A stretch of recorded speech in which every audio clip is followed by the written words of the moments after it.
Brad Bass is the man. Brad is the Milkman for my family. My boys know him simply as the Milkman or Mr. Bass. But this was a really fun conversation. This went so many places I didn't expect it to go. Brad is a wealth of knowledge on the history of ag in the state of Texas, but even more broadly, the United States. He is very well-traveled, very well-educated, and has been passionate about agriculture and specifically dairy cattle since he was 14 years old. We covered a lot of ground in this conversation. We went a lot of places I really didn't expect us to go, but this was really fun, really entertaining. I can't wait to hear it back myself. But with all that said, I hope you'll enjoy this very broad, very deep conversation about agriculture. This is my good friend, Brad Bass.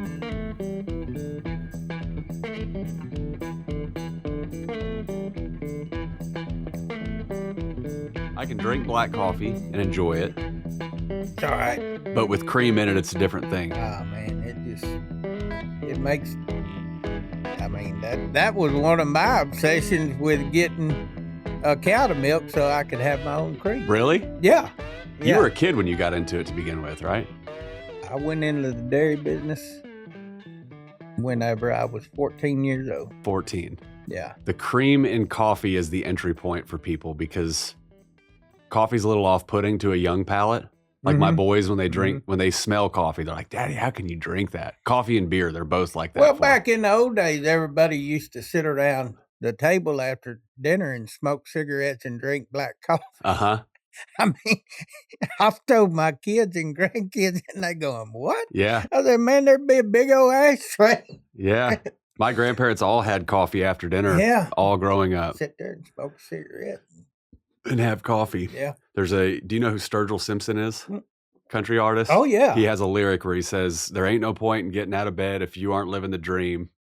It's like making a big old pot of coffee if you ain't got no cream. He is one of the most interesting songwriters and producers. Mm-hmm. He's kind of a throwback. Yeah. He's old school, but the Walt Wilkins, you know, I have a friend of mine. He's good friends with Walt Wilkins. Oh, yeah? Yeah, he was a banker friend of mine from East Texas. Huh. But so this drink ended up being pretty good, this out-of-office drink. It really wasn't bad. Yeah, cucumber, melon, lime is not something you would think works well together, but it's pretty good. Throw it with a little tequila and... Heck yeah. Heck yeah. Sparkling THC drink. You ever had a THC drink before? Can't say that I have. Yeah, it's... You know what our Texas legislature just did? What did they do? I want to get your opinion on this. Being an ag person yourself, you're familiar with what happened with the Farm Bill, the federal Farm Bill in 2016, I guess, around marijuana legislation? Have you read anything about that whole situation? No, I've got a go-to person. Do you? Yeah, she's a lobbyist for hemp and marijuana growth in Texas. I'd love to talk to her because her name's Alyssa Nolan. Okay. I have several. But what did they do on the federal level? Okay, so on the federal level, and I think it was 2016. I could look back in my notes because I talked to Madison I about tried this. to tell my daughter to move to Colorado as an accountant. Because I said they got to figure out what to do with all this cash. Yeah, right. And I said, you need to go figure the ins and outs up in Colorado because when it gets legalized in Texas someday, we can be the first in. You would think that it's an inevitability. What's happened this year in the legislature, it makes me pessimistic about it. Well, yeah. So the Farm Bill classified marijuana and hemp separately. Right. And it created a dividing line where they said, this is federally, this isn't state regulation. Federally, marijuana is classified as any plant that puts off a bud that has 0.3% THC content or higher. That's marijuana. If it's lower than that, it's classified as hemp. And it carved off that little section and said, this is legal. Okay. This is hemp. What they didn't plan on, I think, is that chemists, people that do food production for a living, and they know how to extract, would take a plant that was technically below the threshold where it was considered hemp, and they could extract all of the cannabinoids out of that plant and concentrate them and put them into drinks or gummies or edible products, make them psychoactive like a marijuana plant would be, but it was technically legal, and it created instantly an industry in all of these states, Texas included, where you had companies popping up building all manner of THC products and just selling them with, it's kind of Wild West. Yes. So there's a piece of this that you can understand. There's no regulation. There's no regulations, and not everybody's created equal where they're going to make really good products like this one. You're going to have some bad actors who are going to create garbage that they want to sell at a corner store. Right. Well, I have friends that started a business making apparel, but focused on Texas, the hill country. They're all from the hill country. They're passionate about it. They all have a adult context for marijuana use, where they came to it as adults. They use that kind of product responsibly. Right. And they created a business making gummies, really good, high quality gummies. None of them are political. In fact, they're the opposite. They're very apolitical. And what happened this year in the state of Texas in the legislature is they had a bill proposed in the Senate, the Texas Senate, SB 3. So it's the third most important issue to our Texas Senate, was to ban THC products regardless of I think it was like 0.001% or more. And did it pass? And it just passed. Today? It was last week, I believe. Last week. Yeah. And the House is... I think they still have to vote on it, but once it passed the Senate, it kind of seemed like that was the death knell. What it means is, for somebody like Madison Wickham or Chris Sika, my buddies that own Chill Country Cannabis, overnight their business is dead. That's horrendous. Crazy. Don't go down the road. Well, I mean, we could talk politics. Because, I mean, in North Carolina, they just defeated a bill to ban raw milk sales. There was a bill in the legislation in North Carolina. Was there really? To get rid of raw milk sales. This is recently? This year. No kidding. Yeah, it failed the North Carolina House. What was the justification? What did they say was the reason why you want to ban raw milk? Lobbyists paid enough big milk money, paid lobbyists enough money to get that bill introduced. Because they don't want to compete with independent people like me. Yeah. So, okay. And at some point in time, it'll rear its head here in Texas. Yeah. Which, the piece of this that really gets under my skin, and we don't have to go down this road if you don't want to. We definitely don't. What gets under my skin is Texas prides itself as being a conservative small government state. Right. Then what are you doing regulating plants and milk and... Like, is that really the highest use of your time as our government? No. It can't be, right? It can't be. It can't be. No, it's an oxymoron. It is. Yeah, I mean, it's... And if you look at who's voting... And that's what's scary about it when you go down a road like this. If you get on somebody's radar, then... And what bugs me is they don't give Texas voters the right to decide these issues. You're absolutely right. Yeah. Because the voting base would vote very differently. Do you think the school voucher bill would have passed had Texas voters voted on it? I haven't paid as much attention to that one. Well, I'm pretty sure it wouldn't have. Yeah, I haven't paid as much attention on that. 82% of the Texas people were against the $10,000 school voucher deal. Let's go upstream of that even. Let's say for all of the issues that the Senate and the House are voting on, let's just say the Senate. Right. If you gave the voters the option to pick the order that they would handle those things in, because they order them in order of importance. So SB 1 is the appropriations. They have to pass a budget. It's the only thing they have to do in the session. Right. SB 2 had something to do with property taxes, I think. SB 3 was cannabis legislation. SB 4 was education. SB 4 was the voucher program. And then on and on. You had water and power as like SB 6 and 7. Yeah. So they considered marijuana legislation more important to the state and their constituents than power and water. Well, I think Dan Patrick and Kim Paxton are two of the most evil people that have ever been in politics. Okay. I think they're...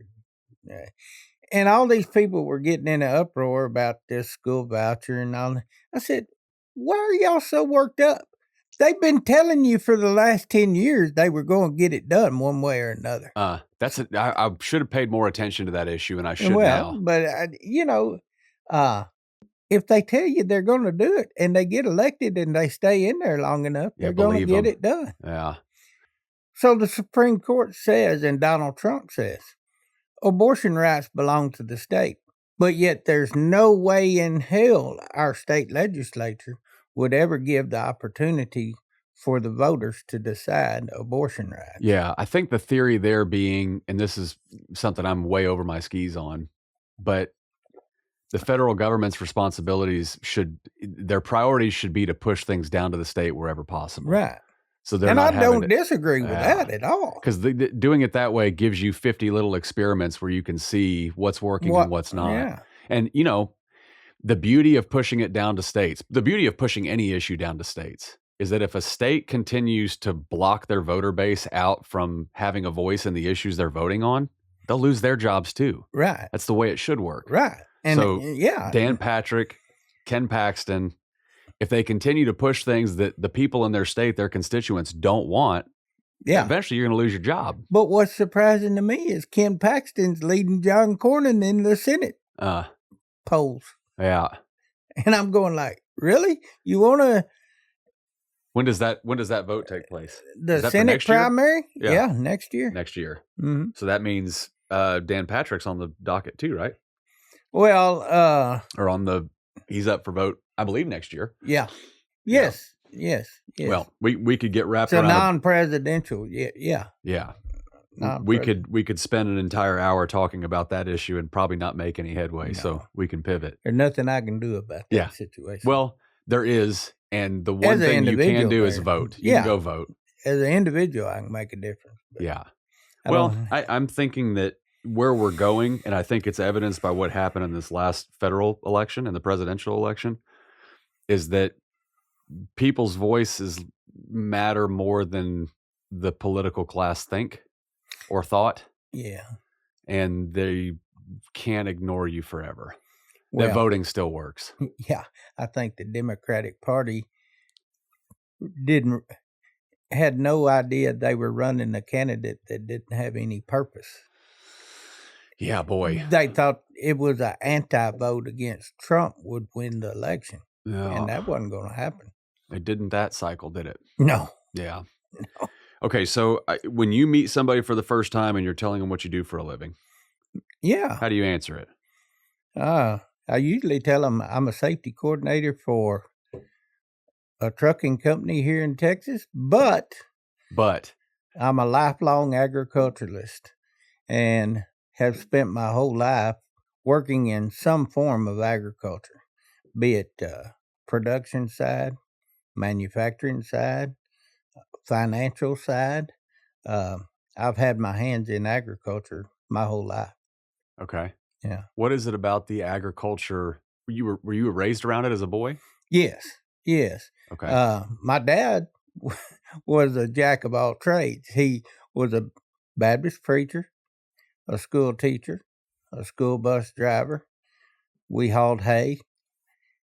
We raised dairy replacement heifers, and we truck farmed. He had a big family. I was the youngest of 6 kids. So in the summertime, when school was out, and back in the late 60s, early 70s, all these small towns throughout Texas had produce warehouse sheds.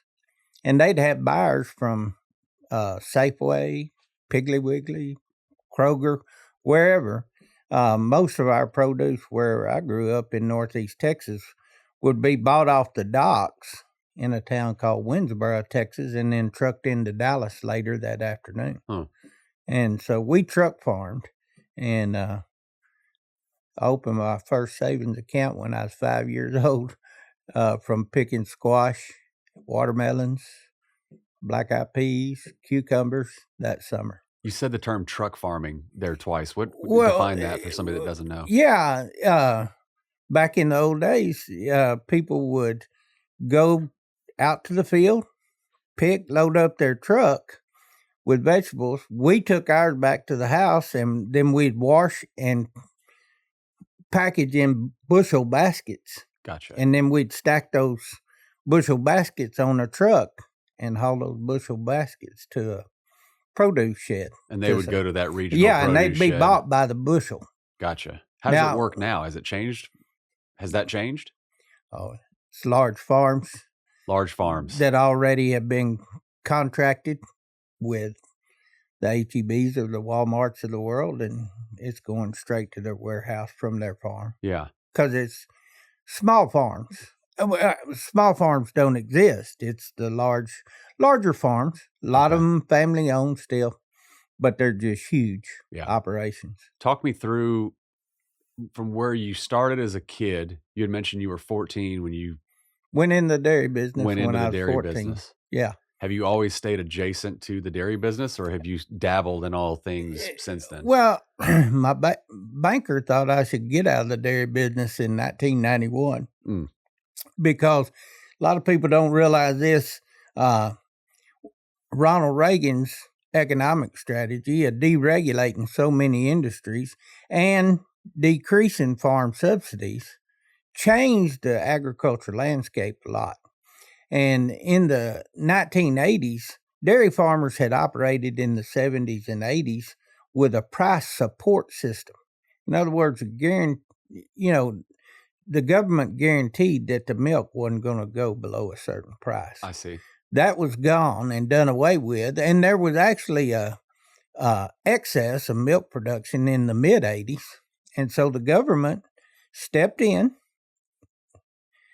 to decrease the market and create a more balanced system. So they offered what was called a government buyout in 1987. And what dairy farmers could do is go and submit to the USDA office what their production was and give them a bid to the federal government to buy their milk to not produce it. And that took I don't know the exact number, but it took a tremendous amount of cattle out of the market of the dairy world. Now, it affected the beef industry because all these dairy cows got put on the market and were slaughtered, mostly for hamburger. But, it created a little bit of a crisis there in the beef industry because these additional cattle got added to the supply line that year. But it created a real good financial picture for the dairy industry because the supply had been diminished. So, and what was I'm confused as to what the theory was there. There was an oversupply of milk. There was an oversupply of milk. Well, they were getting rid of that system. See, right? Okay, so so they said, "Well, what are we going to let's help? Let's help these guys out, and let's help them get rid of their cattle." And I knew several people that actually submitted a bid, and they were paid not to produce milk for 3 years. Not to produce for 3 years. Yes. You think there was any thought given to the downstream consequence of beef production being? Oh, I don't think no. Affected. It appears that I'm sure there were people on the beef council side in Washington, D.C. talking about that and saying, hey, man, this is going to really hurt our industry in the price value. But the government saw it as the answer because they wanted to get out of the price support business. That was part of Reaganomics, which I totally agree with let the free market decide the value of stuff. That was just kind of the off-ramp. It was the way to get off. A lot of people don't realize, in my history, having been a ag teacher too in my lifetime, in 1953, Dwight Eisenhower was president at the time, but Congress laid out and took the position that the lower the food prices are, the more economic growth that can be generated in America, because it will allow Americans to spend less on their food and spend more on all the other things, which was, it contributed greatly. historically and even today, Americans spend less percentage of their disposable income on food. Back then, it was less than 10% to feed your family. So therefore, you had more dollars to buy cars or TVs or houses or whatever. And that was the philosophy that was put in and adopted in 1953. And America lived under that until Reaganomics and deregulation occurred. Gotcha. The trucking. That's why any guy could be, whenever I spent time in banking, I didn't realize this, but anybody in the 1970s could be a banker because their daddy was a banker and they were a banker. But the government told them what they could charge interest rate wise, what they could pay interest rate. They were a regulated industry by the government. Didn't take a rocket scientist to figure out how to make money at a bank because the government had the program in place. And with deregulation of banking, that's what led to all these derivatives and schemes. A meltdown of a housing market. Right, because in the 1980s, there was a big... That was savings and loan, right? Savings and loan. Yeah. And that was because of deregulation. And guys that had made bad loans, suddenly... Boy, it's a real fine line to walk, They right? started making bad loans because they were deregulated. And then the bad loans started rearing their head by the late 80s. Yeah. And just ruined. Well, you come full circle with the original conversation about THC products in Texas. Yeah. There's a fine line because no regulation is probably not the right answer. Right. But overregulation is probably not the right answer. Right. So somewhere in between the two, you have to find yourself. And unfortunately today, money wins more so politically than it's ever won. Yeah. With lobbyists. Do you think that's something that will happen forever? Oh, I think that money will always win. I think you can't change that system because the people who could change that system have got too used to the money they get. And that's a scary thought. Yeah. I mean, how would you combat it if you were tasked with fixing that problem, getting money out of politics? How would you even go about it? Well, Donald Trump can sign an executive order anytime he wants to. Yeah, he could. So, but is that the solution? I don't know that it's a solution. I thought it, and a lot of American people don't realize this, because I've had a cousin of mine whose husband was a congressman, and I didn't realize this, but when Clinton was president and Newt Gingrich was Speaker of the House, and they had this contract with America, Newt Gingrich started something that is still in place today. And that is, he started selling chairmanships of committees. So if you wanted to be the chairman of the Ways and Means Committee, you paid X amount of dollars to the Republican Party. And Newt would make sure you were assigned to that committee. The Democrats didn't say anything about it because, boy, when they got in charge, they said, yeah, we want this money if you want to be. And it still goes on today. It was funny. This cousin of mine, her husband, that was a congressman, he had spent his lifetime in the oil and gas industry and wanted to be on the energy committee, and they go, oh, no, we can't assign you to that. We've got to sign this guy because he voted this way last session. I mean, and that's, people don't realize how things work sometimes like that. I think that whole class of people really get off on being able to tell people that they're in public service. Yeah. And that the reality of a public servant is the kind of person you would want to take that job is the kind of person that has the personality that has a total aversion to that job. I think they don't want it at all. I think you're right. but they see it as an obligation because they know they're capable of doing the job and not compromising their integrity. Right. But you've created a system where that kind of person can't exist. And I'm, as a young man growing up, I had the opportunity to meet a lot of different congressmen. And my roommate from college actually wrote the 1988 Farm Bill for Congressman Charles Stenholm, who was from Abilene area, and he was chairman of the House Ag Committee there in the late 80s. And my roommate from college took that job as his legislative director and ended up essentially writing that Farm Bill. Is that right? In 1988. And the thing of it is, though, those people couldn't be bought.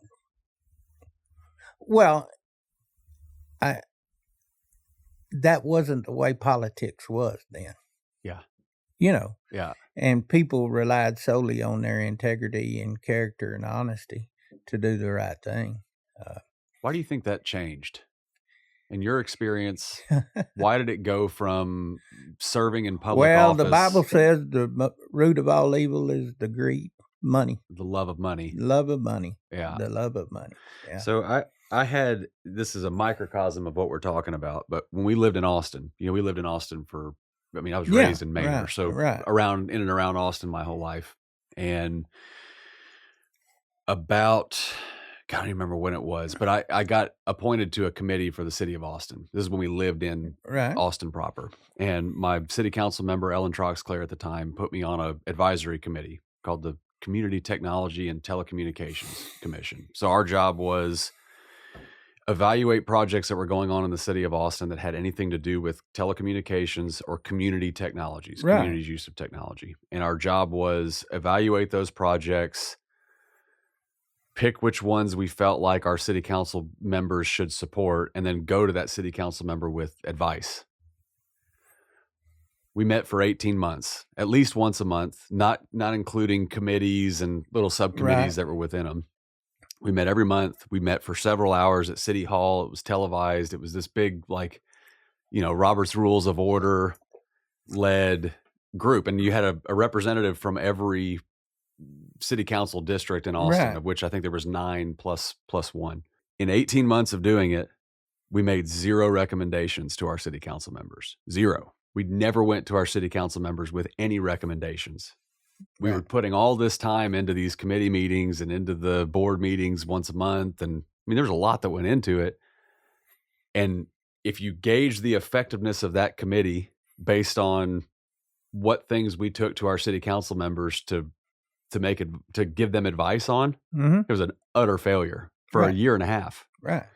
So the reason I tell that story is about halfway through my tenure in that board, I started to realize, man, that not everybody on this board thinks the way that I do. And you could kind of pick out the people in the room, like somebody'd be talking and they'd be saying just total nonsense, just like they just want to hear themselves talk. And you'd kind of look around the room and you'd see there's some people that are also annoyed by this. And you kind of lock eyes and this is ridiculous. And it's totally ridiculous.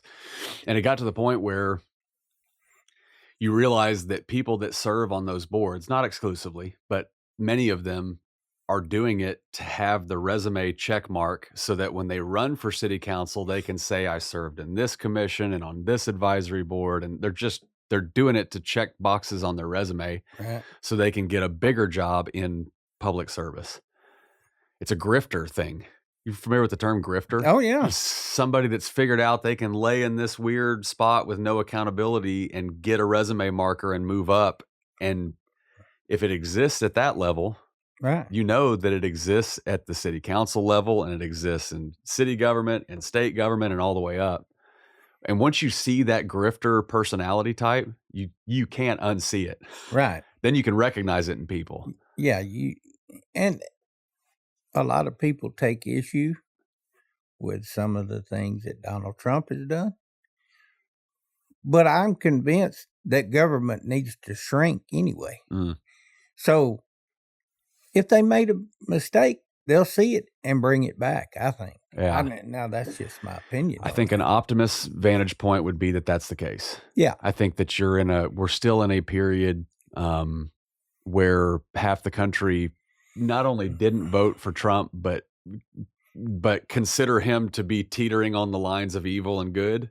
And for that half of the country, there's a process that is going to have to be worked through with patience to get their optimism back. No, and I agree. There's a lot of pessimism, created by that guy. Yeah. Not that I disagree with you. I just think that you're no, and I don't support most of what's going on, but I think shrinking the government is a great idea. And there's lots of people doing jobs probably that there's not accountability for. And getting paid to do jobs. I think what you're talking about is an area that most people would agree. Right. That if a government is allowed to grow without accountability, without a check and balance, it will continue to grow unless there's brakes applied. Right.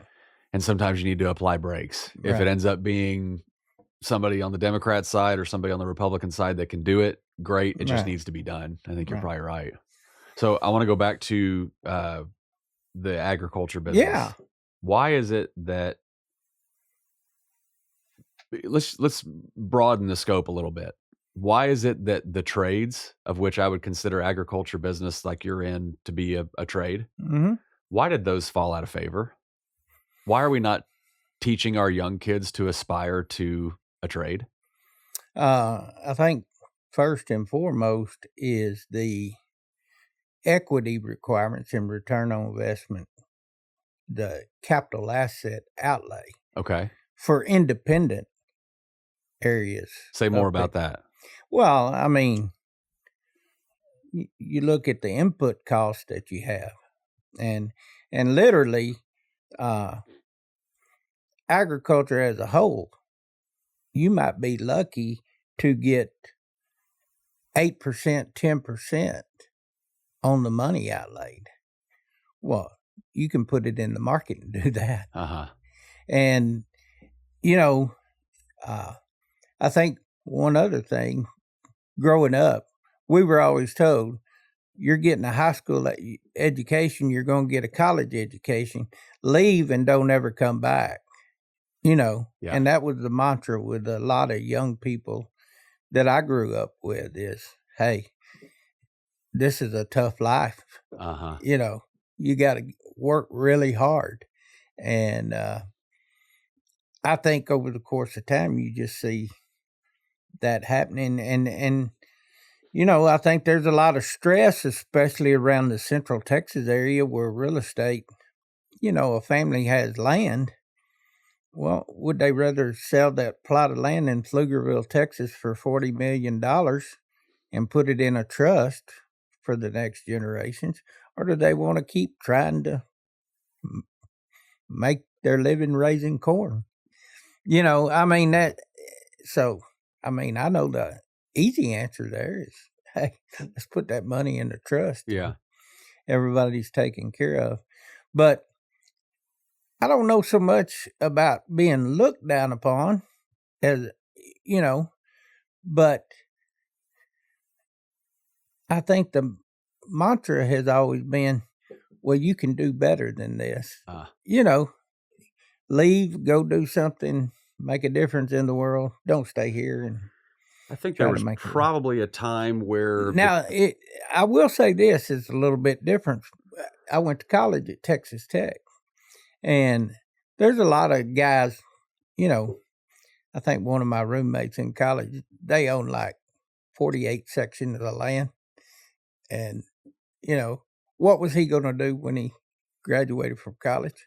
He was going to go back to the land and be a cattle rancher just like his dad was. But that's different than a kid that's a sophomore in high school that just loves animals and wants to be a part of it. And there's, one of the things in what I'm doing, I'm trying to build with this dairy thing that I've launched, is create a successful business model that provides a net profit margin that will actually pay to work in today's economic world. Yeah. And the requirements there. I mean, if you're trying to raise cattle, a good rancher's probably going to figure on 1 cow per 3 acres. Mm-hmm. Well, when you're paying $10,000 or $12,000 an acre for land, it's hard to justify how a $2,000 calf, even with calf prices like they are, is ever going to generate the revenue to pay for to buy the land equity requirements of the land and the capital outlay there. So, does it have to be that let's talk about a young person, let's say end of high school, trying to decide, do I go to college? Do I pick a trade? Do I get into the cattle business? Man, I tell them all the time, pick a trade. Pick a trade. Go to I'm a big fan of TSTC because I've seen helped a lot of young people go there.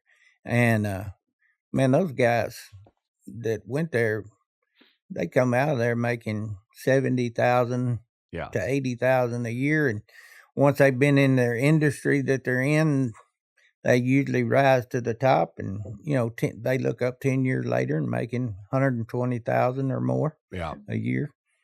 Not to mention no student loan payment. No student loan payments, and you're right. You had mentioned that the trades had kind of been looked down upon. And even I think I'll give you an example too. Even my daughter, one of my daughters, end of her junior year, she said, "I'm not college material. I'm not going to go to college." I said, "Well, you got to do something, and she ended up selecting an 11-month LVN program. Mm.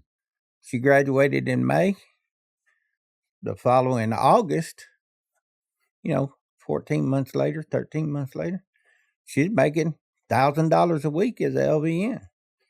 And then she decided, well, I kind of like the nursing profession, so I might as well become an RN. Yeah.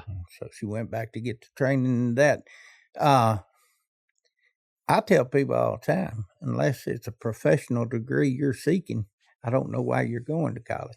Now, some of the liberal arts people might argue with me there, but, to be successfully employed, I had twin daughters. The other one thought she wanted to be a band director, and I said, great, do the research and you tell me with your acumen that you have, should you be a band director? And she mentioned the salary of the highest band director in Texas. And I said, well, I'm sure if that's what you want to be, you can eventually become that. And she said, well, I think I'm going to major in accounting. Yeah. I said, good choice. Yeah. And you can be a band director. And you can later on. Well, I told her, I said, you can find a jazz band to go play the alto sax in on the weekends for free. There you go. If you've got a good job. My theory on the trades falling out of vogue. Well, I think they're making a comeback. I think they're making a raging comeback. Yeah. I worry about the time it's going to take to get another generation of tradesmen up to speed. Yeah. But I think we're in an economic environment where people can pivot really quickly. But I think what happened was, I think it tracks back to the Great Depression. I think you had the Great Depression era parents that lived through the Depression with kids, and they recognized, boy, this was really, really tough. And the people that did really well through the Great Depression were the people that had trades. So they'd raise their kids to want to have a trade. Right.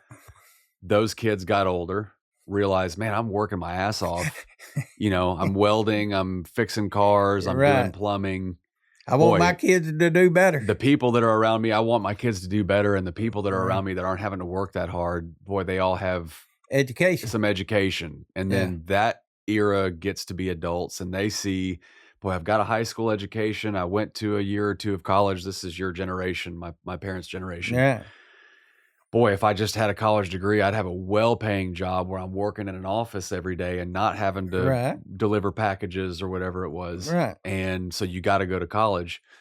My generation all went to college, largely got degrees that they weren't going to make a career in. They just went and got a degree because you had to. Prove to somebody you could get a degree. Right. I graduated college with $70,000 in student loan debt. Day one, there you go, $70,000 you owe. And fortunately found myself in a job where I could get paid based on the work I was doing. It was honest in that respect. Right. Like, as much time as you want to put into it will affect your outcome. But then my generation now with kids, we're realizing, well, wait a minute. I've got this desk job. I'm working indoors all day.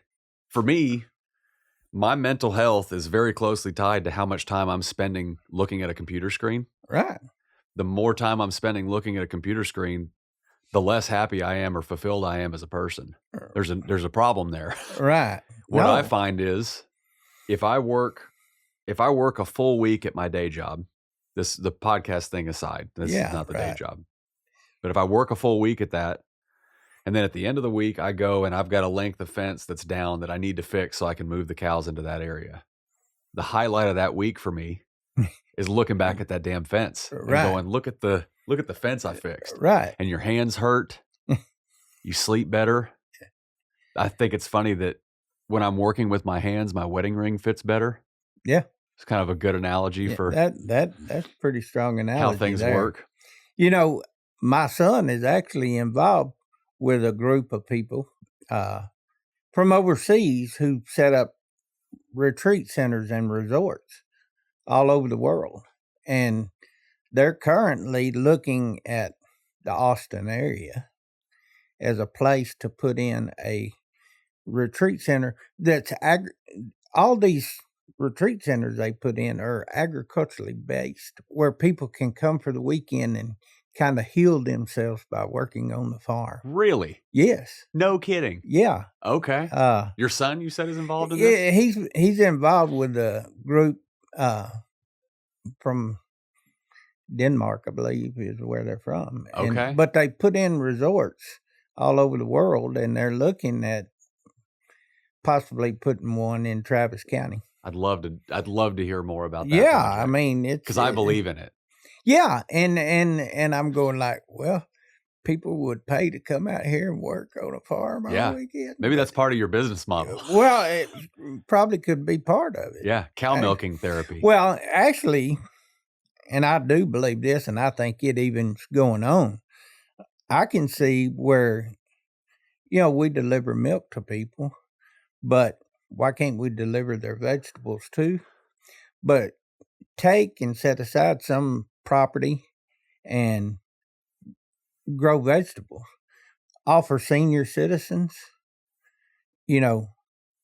pick 2 boxes, get your box free, because I think there's a lot of people who would like to get out and do things like that. Yeah. I think there's, people do like getting their hands on something. You've met my wife a couple times. Yeah. My wife, if you take her for a week and you take her out of her garden where she's not getting her hands dirty, she's a different human. Different. Yeah. She's not as calm. She's more irritable. When you put her in a garden and you give her an hour, just go to your garden for an hour. She comes back, sorted out, calm, fulfilled. Right. She knows what's going on in the garden. She knows what she's picking next. She knows what she's planting next. And the same is true for me. Yeah. I mean, I get a lot of fulfillment of sitting on a bucket watching a cow milk. Yeah. Okay, let's talk about that a little bit. So before you came in, Paul and I were sitting in the green room. Uh-huh.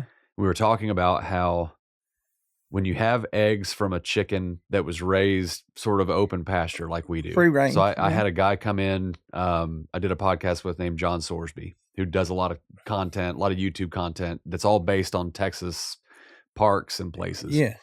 So I give John a bunch of eggs from my chickens, and he texts me a week later and he's like, dude, the eggs that came from your chickens, it's so unlike what you get in a store-bought egg. It's hard to even compare Yolks the two. are brilliant, bright, Yeah. Well, I noticed fresher, the difference. More than likely. Fresher.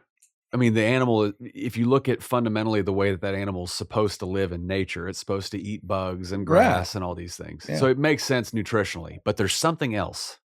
There's something else to it. And I think your milk products are the same way, where this seems silly to people that don't have the context for it, that don't have the experience. But if I go have a glass of milk from a store-bought gallon, organic, 2% or whole milk, right, and then I have a glass of milk that came from one of your cows, mm-hmm. not only is there a taste difference, I feel like that's obvious. Yeah. There's a soul thing that's happening there that I can't quite articulate well. Well, and this may seem a little weird. I think you can tell a lot about a product based on the environment from which it came. Going back to the free range chickens, they probably have a happy life. You know, we try to put our cows, I'm pretty sure right now they're under a fan in shade, you know, this afternoon. But, you know, routine, the same, clean environment. And a lot of people go back to this raw milk deal for a minute. They don't understand. There's a reason milk needs to be pasteurized because most environments have much bacteria. When you're talking about, and even if I grow my business during over the course of time, I would see my model being in today's standards, micro farms versus a massive dairy farm, because the ability to control the cleanliness in the environment and keep cows on pasture and not keep them confined. Right. So a lot of people don't understand that milk coming straight out of a cow is one of the purest, cleanest products you could ever have. It's the human side of things that affects that quality. Yeah. You know, the bacteria in milk is non-existent. It's the bacteria that needs to be there, designed by God to be there. Yeah. It's the adulteration and what happens to that milk that causes problems, that cause it to be pastured, that require it to be pasteurized for you to consume it. As long as you know, and I even have some customers, the wife might have been all in on drinking the milk and having her kid, and the husband's like, I'm not drinking that stuff, you know. But then they find out and they understand the conditions in which that milk is produced. And we're all the time trying to get better. You know, I mean, what can I do to make this environment better? You can't, I mean, guys that have 5,000, 10,000 cow dairies or whatever, they do a great job of managing what they have. But you still can't ever create the environment you can in a small environment. As far as clean pastures, fresh pasture, you know, for cows to be out on while they're not being milked and stuff. And so, do you see a return to small producers? I do. No, my background, a lot to do with FFA, agriculture. FFA being Future Farmers of America. Future Farmers of America. I told my daughter, one of my daughters, she was thinking about speech ideas, and this was over 10 years ago. I said, you need to do one on the rise and fall of vertical integration. And she goes, why do you say that? And I said, because I truly believe the more financially capable people become, and the more knowledge that they have about what all this processed food is doing to their bodies,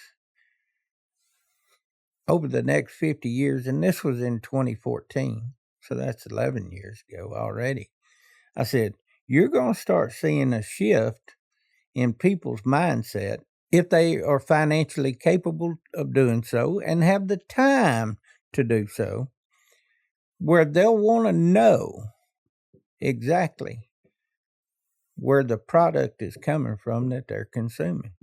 And I said, over the course of the next 50 years, people that can fill that niche will be the successful producers in agriculture. Yeah, I agree with you completely. And I've got a lot of friends right now in the beef cattle business who have they're capitalizing on a marketing program of saying, "Hey, I'm your meat guy.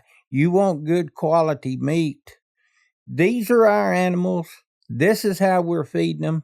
This is where they're going to be killed. There's not going to be added phosphates or water added. I mean, I think it's legal by law to add 10% water to processed meat, that you buy in the grocery store. And they don't even have to put that on the label. They're not required by law. I mean, that goes back to lobbyists and their influence in getting legislation passed. But yeah, you can have chicken. Chickens all got water pumped into it. And in order for... Yes. Water pumped into it? Yes. I used to work in a meat. I've done meat processing, and I've sold a lot of fajitas in my lifetime. What's the reasoning to pump meat into water? Well, other than I'd much rather sell water than chicken because I'm making 100% profit on my water. Yeah, if you're selling it by the pound. Right. Sure. Is there another reason for it? No. There's no other reason for it? No. Okay. Well, other than they can extend the shelf life because they're putting preservatives and phosphates in there to keep that meat from turning color, sitting in a bag waiting for somebody to pick it up. I see. And that's why I say, as people become more aware of stuff like that, the more they're convinced that I can go down the road here and this guy raises and butchers chickens and they're not going to have water pumped into them and it's going to be raised organically or as it should be. Are you familiar with, this is a little bit of a backtrack, but it'll help me make a point. Are you familiar with Maslow's hierarchy of needs? That whole concept? Man, I studied it in college. Did you really? Yeah. Okay. In one of my classes that I had. Okay. Yes. So just fundamentally for anybody that listens to this and doesn't understand Maslow's hierarchy, the theory being you have this pyramid of needs and you have to meet the foundational needs before you can move up in the hierarchy. Right. And that at the very top of the hierarchy is self-actualization. Most people don't ever get self-actualized. Right. At the very bottom of the hierarchy is physical needs, food, water, air, those things. Right. My theory is that we have moved up Maslow's hierarchy as a culture far enough. As a culture. Yes. Where we can pause and go, well, wait a minute.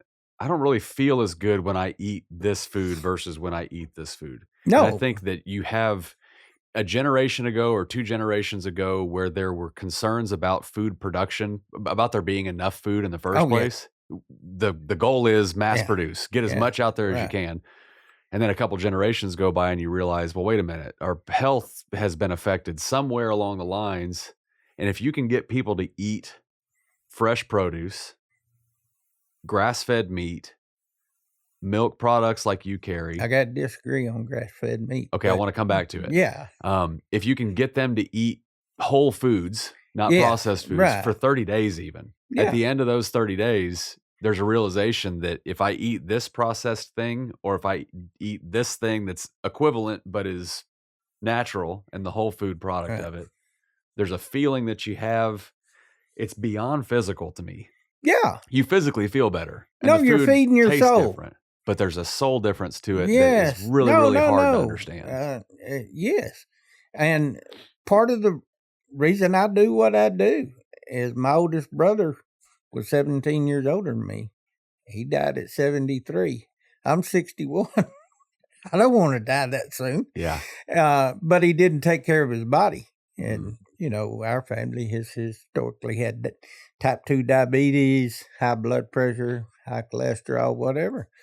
And so why do you want to put things in your body that aren't natural? Yeah.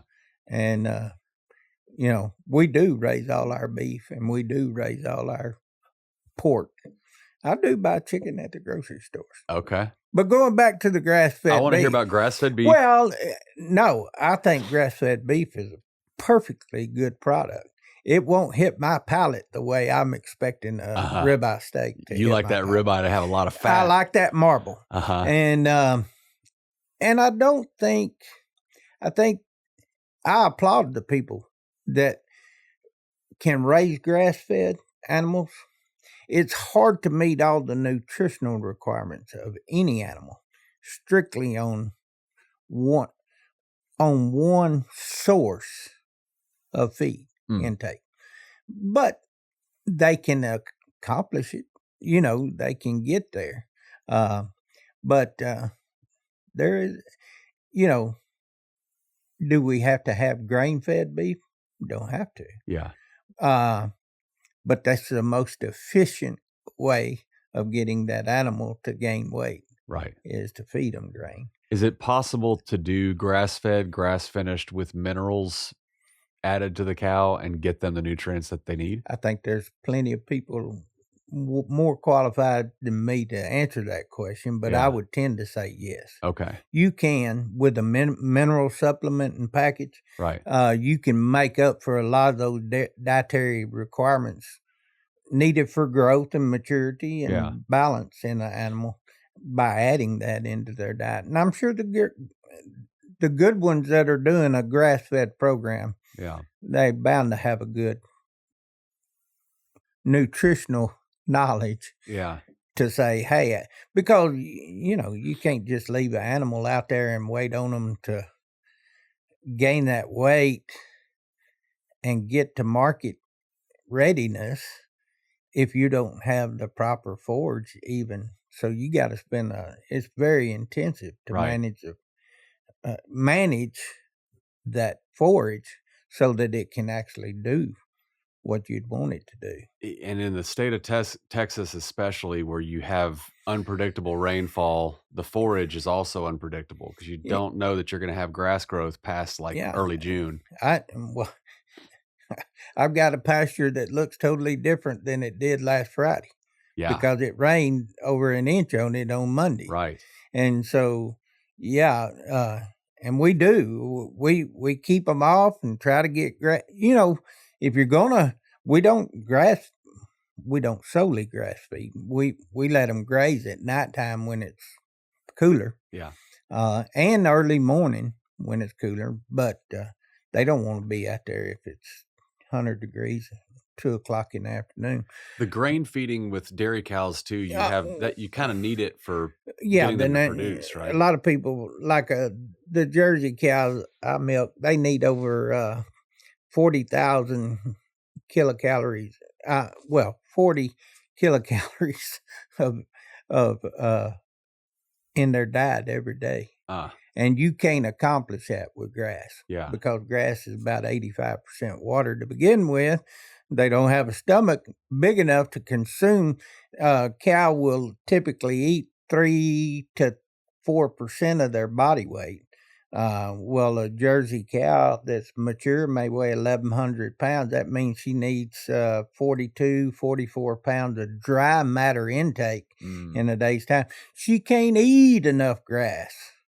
If it's 85% water, 75% water, they can't consume enough to even get close to getting all the nutritional. Now, are there dairies out there doing grass-fed program?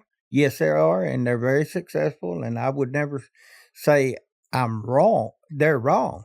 But at the same time, to me, performance is important. And I kind of go back to the old adage, God put us here on earth to have dominion over those animals. So it's my responsibility back to God to have that animal perform the best it can. That's kind of my perspective in what I do. Yeah. And that's why I like the show aspect of livestock too, because not only do I want the cows to perform, I want them to be the best. I want them to be at their best. Yeah. And so they can't carry on a conversation with you to tell you what they need. So you got to be pretty attentive to see that those needs are being met. Is that part of the process for you that you enjoy? Yeah. The attentiveness to the animal? Yes. You got to have passion. I think the passion, not only for the industry itself, but for the animal to be successful. Yeah. We had people from the American Jersey Cattle Association at our place last Thursday, a week ago, and we got 2-3-year-old cows, and they're basically telling you how pretty your cow is. Okay, it's a linear evaluation of all the cow's attributes, but it comes up with a composite score. Well, the maximum a 3-year-old Jersey cow can score is 91 points. Well, the 2 3-year-olds that we have, they both scored excellent 90 last Thursday, which means, they're probably in the top 1% of the breed as far as their phenotype, the physical attributes that they have. Yeah, that gets people. That keeps it interesting because you're always trying to create the great one. Yeah. We raised a lot of show pigs back in the day, and the passion to try to create a great one is immense. And the satisfaction you get. You were talking, I told your wife one day, I said, you think select baseball gets pretty intense? Wait till you raise an animal and take it to the San Antonio or Houston livestock show, and you're sitting in there walking on shavings with 3 other animals trying to be the best one. I said, you talk about intense. And they started with over 50 or 60 animals to begin with, and you're up here in the top 4. That can be pretty intense. And of all the things that you've done in and around agriculture, God, there's a couple things I want to talk to you about related to the milking operation specifically, but we're getting short on time. How important is it to you to be hands-on, even up to the point of being literally hands-on? Like your operation requires you to have your hands on the animals, right? I will tell you this, and a lot of people can't get the mental picture.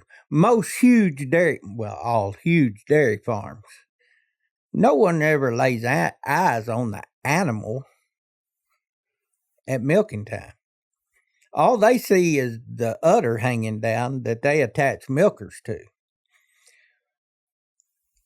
In a small operation like I've got, and will continue to have, I don't even milk from what's called a pit. I milk on the same. I got to bend over to put milking machines on. But that gives me the opportunity to evaluate that animal visually every day as an owner. Yeah. And that's just one advantage to when people are trying to understand, where does my milk come from? They've got somebody who has visually seen and touched that animal on a daily basis versus, 50 hired hands milking 10,000 cows. It's a different scenario, and you can tell a lot. Man, I know so many old mentors, that have been successful over the years. One of his favorite sayings is, you can learn a lot by watching the animal eat. Okay, say more about that. Well, okay, the broader a cow's muzzle is, can she open her mouth and eat that feed? Well, you want to buy the ones that have a big old muzzle and can open their mouth and can consume feed. Are their ears erect and set in the right position? Do they have sinus infection? Are they under stress and their eyes running? So being able to evaluate that animal on a daily basis is what's, to me, one of the key components of the small aspect of farming and developing a market with customers, is them understanding what you got there. How important is it to you, just in finding meaning in the work that you're doing, to have that hands-on experience? Like, would it be the same job for you if you had somebody that did all the milking and all the hands-on stuff? Well, I wouldn't do it. You wouldn't do it? Yeah. I'm just a boss. Yeah. I'm not the person getting the enjoyment out of doing something that I have a passion for. Right. Either you have it or you don't. I could find a million other things to do besides being the dairy business if I, not going to put my hands on it, on what I'm producing. But to actually have And you know, and I'm not saying it, throwing any shade on anybody, but I took my grandson and my wife. We went up to Chicago during spring break, and but the main reason we went, there was a cow sale about 85 miles southwest of Chicago that we ended up buying some cattle out of. But through that experience, I get back, my son and my brother-in-law, they had kind of shared some milking responsibility, and the production was not near what I could get. Really? No, their production went down because not the specific attention to the amount of detail happened. Yeah. I mean, they got the job done, but it's one of those deals. I mean, I actually know how much water an animal drinks in a day's time, because water water is the most important nutrient in the world. You got to have water. And fresh, clean water is one of the secrets of raising good livestock and producing good products. You know, that's just an opinion of mine. I'd like rather my cows drink fresh, clean water than go to a stock tank. And will they get their water requirements from that stock tank? Sure, they will. But is it the very best that I could provide? So, I put a lot of emphasis on the little things. This was a good story growing up, because I always used to say how many pounds of milk I got and stuff like that. We had an old country store, where all the local dairymen would gather, after the morning milking or whatever. I was talking about, he said, don't worry about that. He said, if you take care of all the other shit, that milk will be in that tank. I said, a good point. Yeah. That's a good point. Attention to the details. If you take care of what you're supposed to take care of, you ain't got to worry about how many pounds of milk you got in that tank, because it'll be the most you can get. Right. So, which also makes the work fulfilling. Yes. Yeah. Yeah. To know that I'm making that, to know that I'm helping that cow be at her ultimate performance is very rewarding. Yeah. Yeah. I'm only seeing the first little glimpses of that in my program, because we're still so much in our infancy and there's still so much I don't know. But mentorship is a word you mentioned. Right. I'd want to talk to you about that, which we don't have time for. I'd want to talk to you more about the specifics of your program, how many times you milk a day, what your process is, how the business can grow and scale. Those are things I'd want to talk to you about. I'd want to talk to you about the future of ag in the sort of small producer context, because I do think you're right about that. I think that's coming. But if we don't wrap this up in 5 minutes, we have a hard stop with Paul needs to get out of here. But I do have one more question. This is like the only question that repeats itself in every visit that I have. No, all right. But in your world, for the way that you live your life, for the things that you see locally, county, state, or otherwise, there's no shortage of things that if you just consumed traditional news, that would make you pessimistic about the future. What I'm always curious to know from people that I respect is, what do you see that makes you optimistic about the future? And in your experience and the way that you live and your business and the marketplace that you serve, what makes you optimistic? I think technology, what makes me optimistic is the technology capabilities that are going to afford itself. I think a lot of old people my age and older are thinking, man, these kids are just sitting around wasting their time looking at computers. I'll agree to a certain degree. But again, you were talking about that shift from depression to, manual labor jobs to education. I think where we're at and where we see our next generation is, they're grasping what's available to them. They'll take that and make it into something worthwhile. That's what makes me optimistic about the future, because I go back to a couple of things, though. And I think there'll be a cycle and a turn.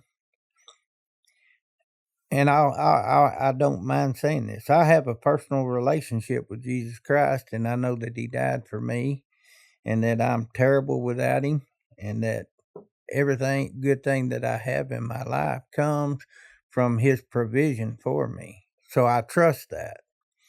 A lot of people can't ever get to that point, but I trust that. And with that, I can't ever look I'm not a pessimistic type person to begin with. So I can't ever envision us getting to a point where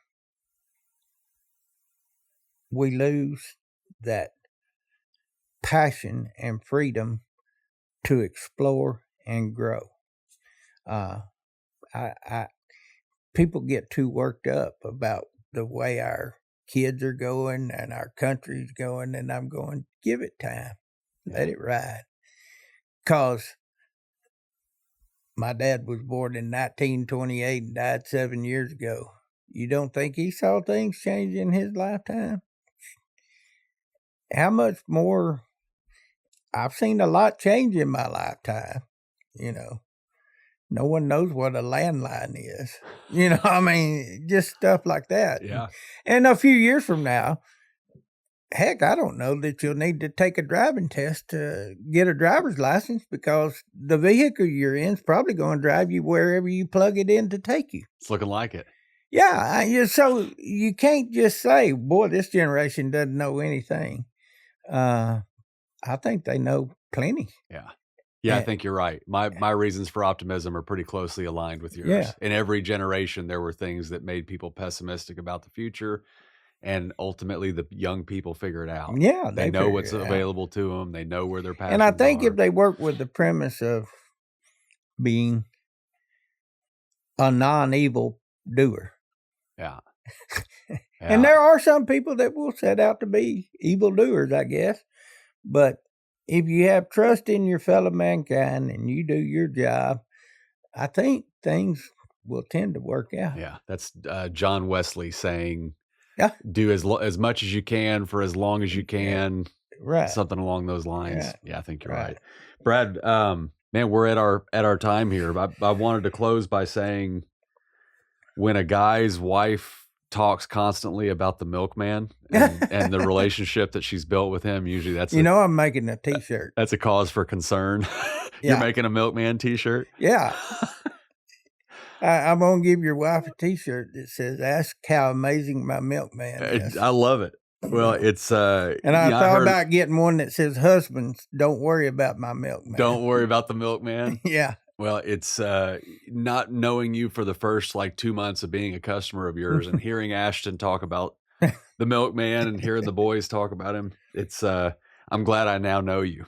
Yeah. And I appreciate you being open to coming in here talking. Oh, anytime. It's a really good visit. Anytime.